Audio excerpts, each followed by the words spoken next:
finals de febrer, el fotògraf de Queralbs, Ferran Jordà, buscava per la vall de Núria imatges de la fauna salvatge del Pirineu.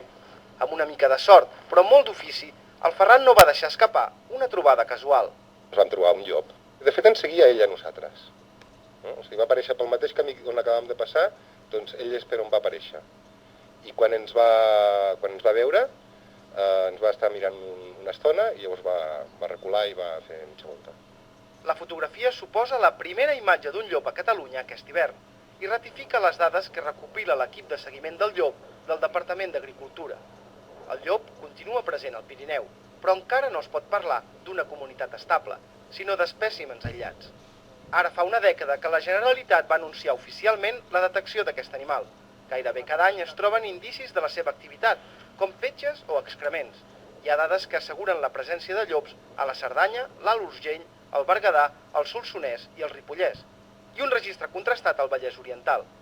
Les evidències augmenten, però els experts asseguren que no hi ha cap risc per a la població. I estarem tranquils anant al bosc i podrem anar a collir bolets i per això hem d'estar tranquils, hem de patir, no hi ha cap problema. Els llops són animals salvatges i com tots els animals salvatges fugen de l'home i tenen una por instintiva a l'home. La recuperació espontània del llop indica un bon estat de conservació del medi natural i podria ajudar a regular la població d'altres espècies com el senglar.